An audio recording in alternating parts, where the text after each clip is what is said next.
Cette leçon abordera les sujets suivants. Principe de production de froid, réalisation d'une boucle froide.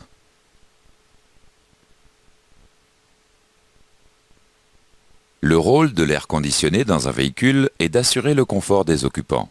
Le confort dépend principalement des paramètres suivants: le niveau sonore, l'absence d'odeur, la température, le degré d'humidité et la vitesse de circulation de l'air dans l'habitacle.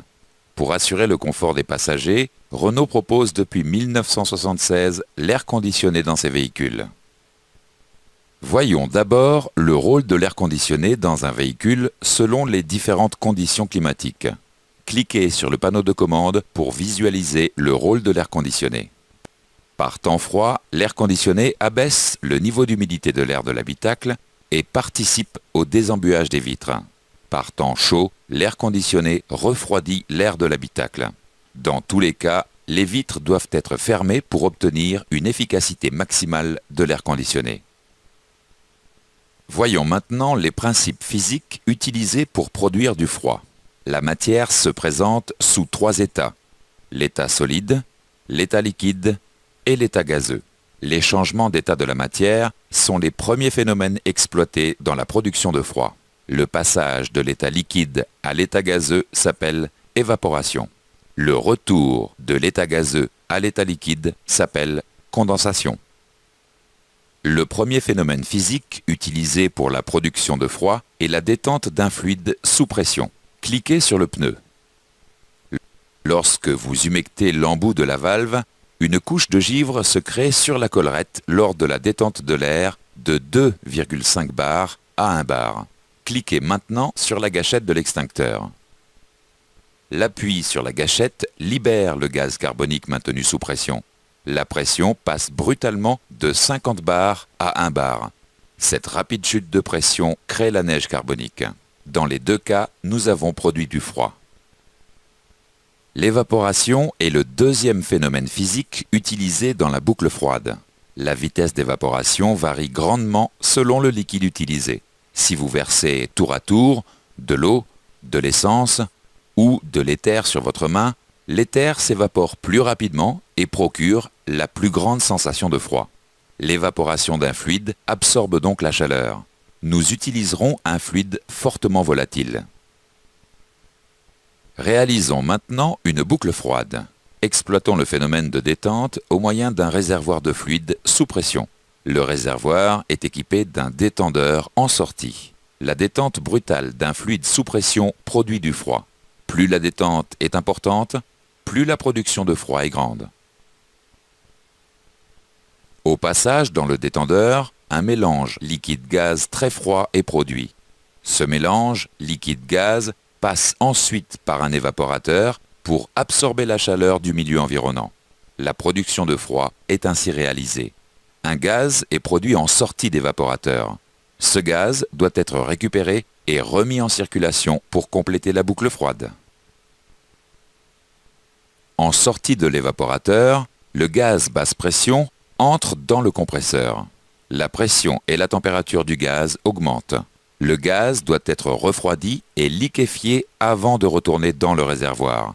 C'est le rôle du condenseur. Le circuit de boucle froide est maintenant complet. Observons maintenant les diverses températures et pressions dans chaque partie du circuit. Ces notions sont utiles lors de la recherche de dysfonctionnement de la boucle froide. Vous pouvez déplacer le curseur de votre souris sur les différentes canalisations pour visualiser leur température et leur pression.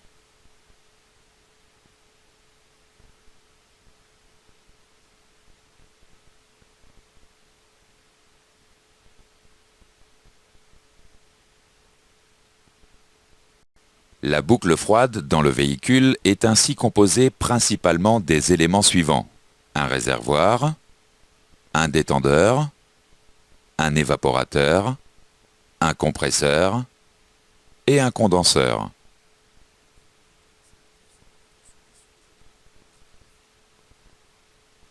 Cette leçon abordera les sujets suivants: le circuit d'air conditionné, les éléments communs aux deux boucles froides, les autres éléments de la boucle froide, les éléments spécifiques. Voyons maintenant l'implantation du circuit d'air conditionné dans un véhicule. Le fluide réfrigérant R134A est utilisé aujourd'hui dans tous les véhicules pour assurer la production de froid. Le fluide R134A remplace le fluide R12 depuis 1993 pour des raisons de protection de l'environnement. Cliquez sur la bonbonne de R134A pour connaître ses propriétés.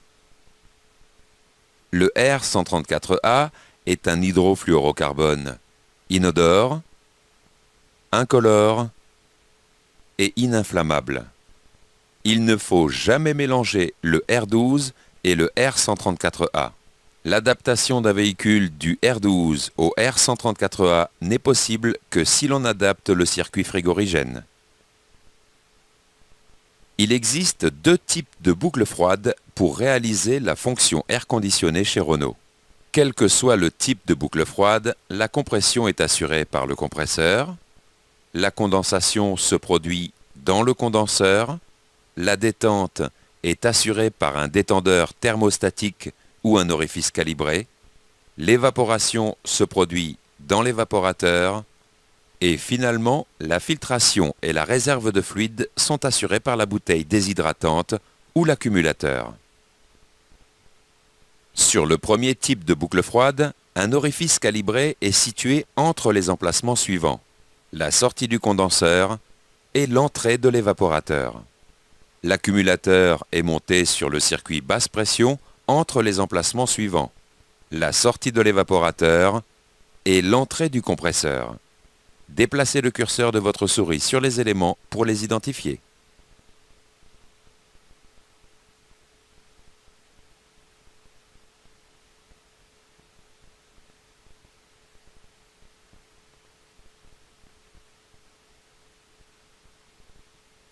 Le deuxième type de boucle froide diffère du précédent en deux points. Le détendeur est de type thermostatique et contrôle la détente en fonction de l'évaporation. La bouteille déshydratante est montée en série sur le circuit haute pression entre le condenseur et le détendeur thermostatique. Déplacez le curseur de votre souris sur les éléments pour les identifier.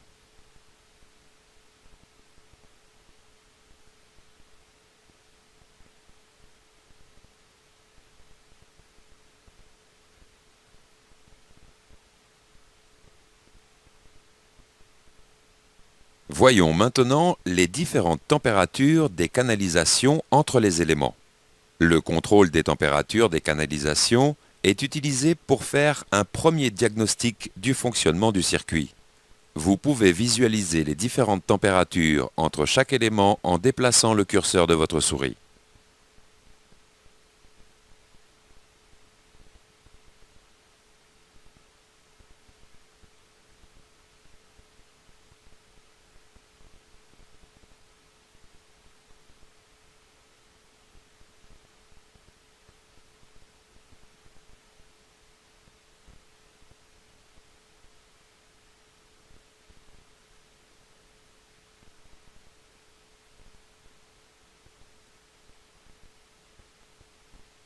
La méthode du toucher permet au technicien de faire un premier diagnostic du fonctionnement du circuit. La méthode du toucher consiste à placer les mains en amont et en aval de chaque élément pour quantifier l'écart de température entre l'entrée et la sortie. Le technicien doit comparer les sensations qu'il perçoit par rapport aux températures normales de fonctionnement.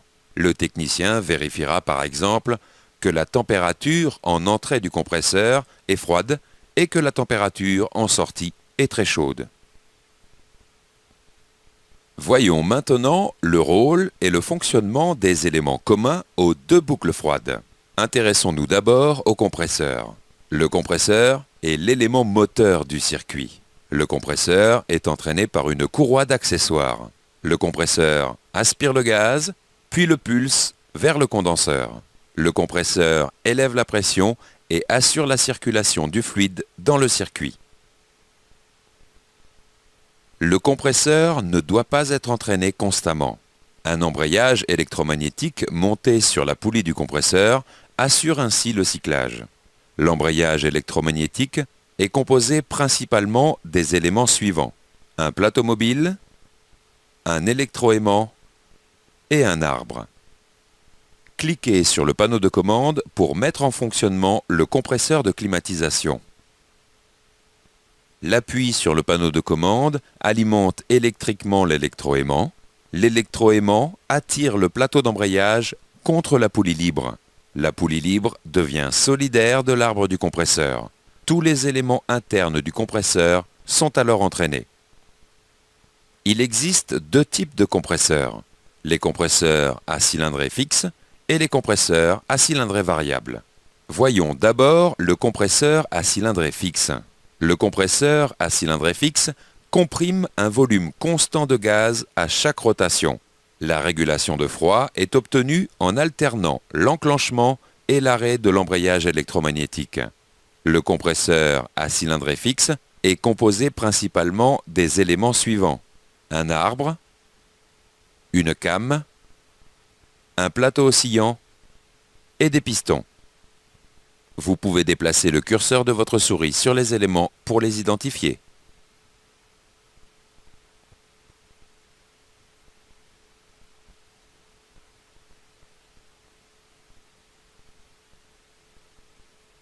L'embrayage électromagnétique est activé.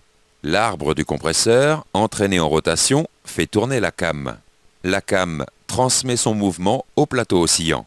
À chaque rotation du plateau, les pistons oscillent avec une amplitude fixe, permettant l'aspiration et le refoulement du fluide. Un ensemble de clapets assure la synchronisation de l'entrée et la sortie du fluide, permettant donc sa mise sous pression. Voyons maintenant le compresseur à cylindrée variable. Le compresseur à cylindrée variable ajuste en permanence le volume de gaz comprimé. Le compresseur à cylindrée variable est composé principalement des éléments suivants: un arbre, un plateau oscillant et des pistons.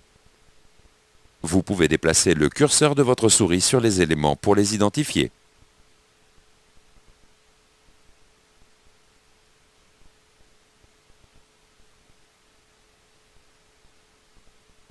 Voyons maintenant le fonctionnement du compresseur à cylindrée variable.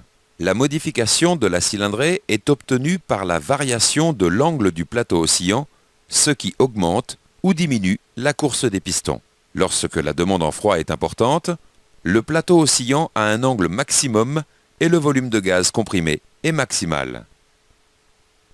Lorsque la demande en froid est faible, le plateau oscillant a un angle minimum et le volume de gaz comprimé est minimum. La lubrification du compresseur est assurée par une huile spécifique. L'huile assure plusieurs fonctions: lubrifier les pièces en mouvement, participer au refroidissement du compresseur, renforcer l'étanchéité et participer à la filtration. L'huile diffère selon le fluide réfrigérant utilisé et le type de compresseur. Vous pouvez trouver les spécifications des huiles utilisées pour les compresseurs dans la documentation technique. Voyons maintenant le rôle des autres éléments de la boucle froide. Regardons d'abord le condenseur. Le condenseur a pour rôle de dissiper la chaleur accumulée pendant la compression du gaz. Cliquez sur le bouton pour visualiser le fonctionnement du condenseur. Le condenseur est composé de plusieurs canaux parallèles. Le fluide est refroidi et condensé lors de son passage dans les canaux parallèles du condenseur. En sortie du condenseur, le fluide est liquide, sous pression et légèrement refroidi. Un ou deux motoventilateurs accolés au condenseur permettent de faciliter la condensation. Cliquez sur le bouton de visualisation pour voir les représentations des différents types de ventilateurs. Le ventilateur soufflant est placé en avant du condenseur, le ventilateur aspirant est placé en arrière du condenseur. Les motoventilateurs disposent de plusieurs vitesses. Voyons maintenant l'évaporateur. L'évaporateur est situé après le détendeur et il est intégré au circuit d'air habitacle. L'évaporateur assure l'évaporation du fluide relâché par le détendeur. Une soufflerie aspire l'air à travers l'évaporateur. En s'évaporant, le fluide absorbe les calories de l'air aspiré dans l'habitacle. L'air aspiré sort refroidi et son humidité se condense sur les parois de l'évaporateur. En sortie de l'évaporateur, le fluide est gazeux, à basse pression et légèrement réchauffé.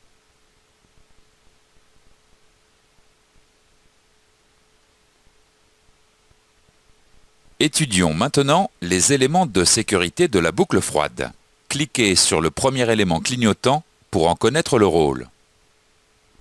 Le capteur de pression de fluide réfrigérant est implanté sur circuit haute pression.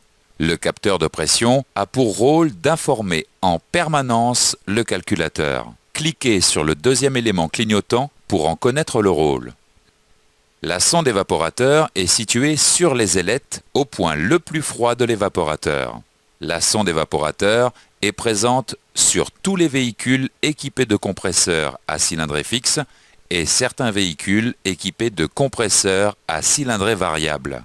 Le rôle de la sonde consiste à mesurer la température de l'air pulsé à travers l'évaporateur afin d'empêcher son givrage. Voyons enfin les autres éléments du circuit. Cliquez sur le premier élément clignotant pour en connaître le rôle. La boucle froide comporte des canalisations rigides en aluminium ou en acier et des canalisations flexibles en caoutchouc. Les canalisations du circuit gazeux sont de grand diamètre et de petit diamètre sur le circuit liquide. Cliquez sur le deuxième élément clignotant pour en connaître le rôle. Les raccords sont à embout clipsé ou à bride. Les raccords sont équipés de joints toriques spécifiques. Les joints toriques doivent être systématiquement remplacés lorsqu'ils sont déposés et être enduits d'huile de compresseur au remontage. Cliquez sur le troisième élément clignotant pour en connaître le rôle. La valve de remplissage autorise le raccordement de la station de charge et assure l'ouverture du circuit. La boucle froide comporte une ou deux valves de remplissage de diamètres différents.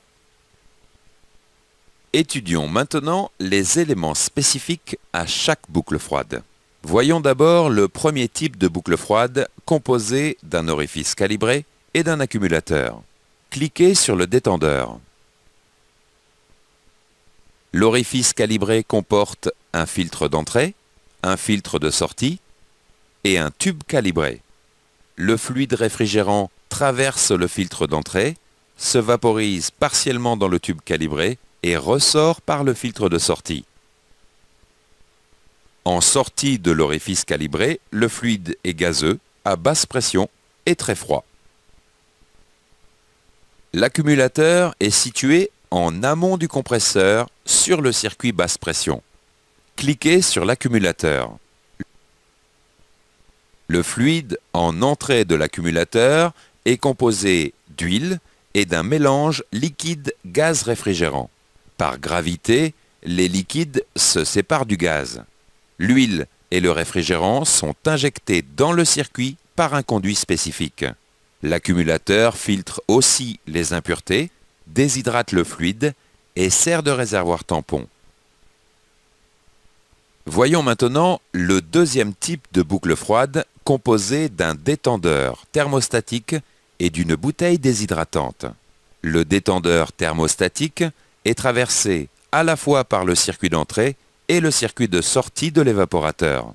Le détendeur thermostatique ajuste en permanence la quantité de fluide détendu en fonction de la température en sortie de l'évaporateur. Cliquez sur le panneau de commande. Lorsque la température en sortie de l'évaporateur est élevée, le fluide contenu dans la capsule thermostatique se dilate. La bille ouvre ainsi complètement le circuit d'entrée dans l'évaporateur. La détente du fluide augmente. La température en sortie de l'évaporateur baisse. Lorsque la température en sortie de l'évaporateur est basse, le fluide contenu dans la capsule thermostatique se contracte. La bille stoppe ainsi le passage du fluide. La production de froid s'arrête jusqu'au retour d'une température élevée en sortie.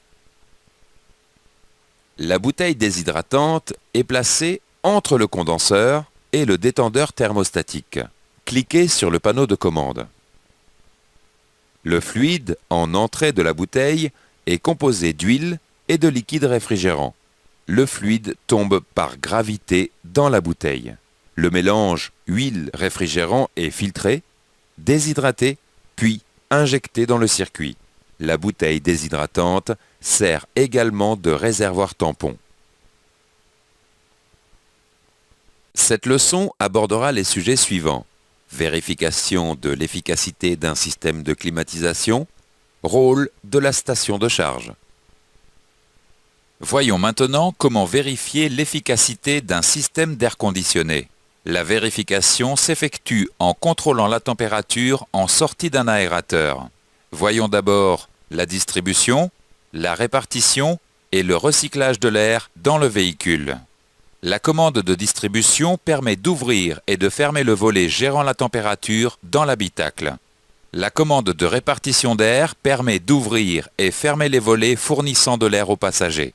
La commande de recyclage assure la recirculation de l'air dans l'habitacle.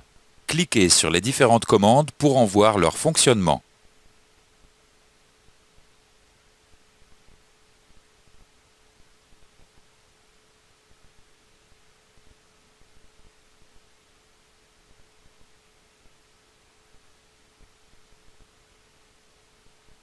Lorsqu'un manque d'efficacité de l'air conditionné est diagnostiqué, il faut vérifier l'état du filtre présent dans l'habitacle. Cliquez sur le bouton de visualisation pour observer les deux types de filtres. Le premier type est le filtre à particules.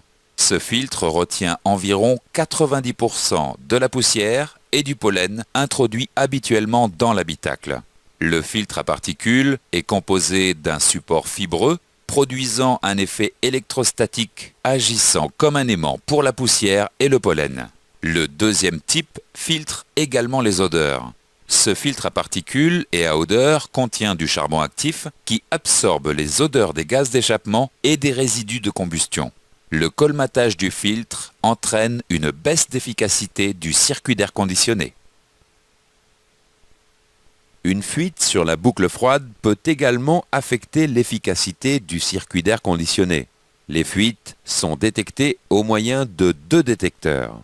Le premier est électronique et émet un signal sonore en présence de fluide réfrigérant. Ce détecteur doit être utilisé en premier lieu. Le deuxième est un détecteur par traceur réactif fluorescent. Le détecteur par traceur est utilisé en cas d'échec de la détection électronique. Dans tous les cas, pour faire le diagnostic d'un circuit d'air conditionné, vous devez vous conformer aux procédures de la documentation technique. Voyons maintenant le rôle et l'utilisation de la station de charge. La station de charge permet d'effectuer l'entretien interne de la boucle froide de façon automatique ou manuelle. La station de charge est utilisée soit pour la maintenance préventive, soit avant l'ouverture du circuit. La station de charge permet d'effectuer les opérations suivantes. Récupérer l'huile et le fluide réfrigérant car le dégazage dans l'atmosphère est formellement interdit. Tirer au vide la boucle froide pour éliminer un maximum d'humidité et d'impureté. Contrôler l'étanchéité et préparer la charge. Charger le circuit d'huile et de fluide réfrigérant. Vous devez vous reporter à la documentation de la station de charge et à la documentation technique avant toute intervention. Le branchement de la station de charge varie selon le nombre de valves de remplissage. Cliquez sur la station de charge. Sur cette boucle froide, équipée d'une seule valve, seul le tuyau haute pression de la station doit être connecté. Sur cette boucle froide, équipée de deux valves, le tuyau haute pression de la station doit être connecté sur la valve du circuit haute pression et le tuyau basse pression doit être connecté sur la valve du circuit basse pression. Enfin, vous devez impérativement suivre les consignes de sécurité suivantes lors d'une intervention sur le circuit d'air conditionné. Porter des gants de protection, porter des lunettes de protection, être dans un local aéré, ne pas souder ou chauffer à plus de 100 degrés Celsius, ne pas fumer, ne pas laisser le circuit à l'air libre sous peine de devoir remplacer le réservoir déshydratant. Vous devez vous reporter à la documentation technique avant toute intervention.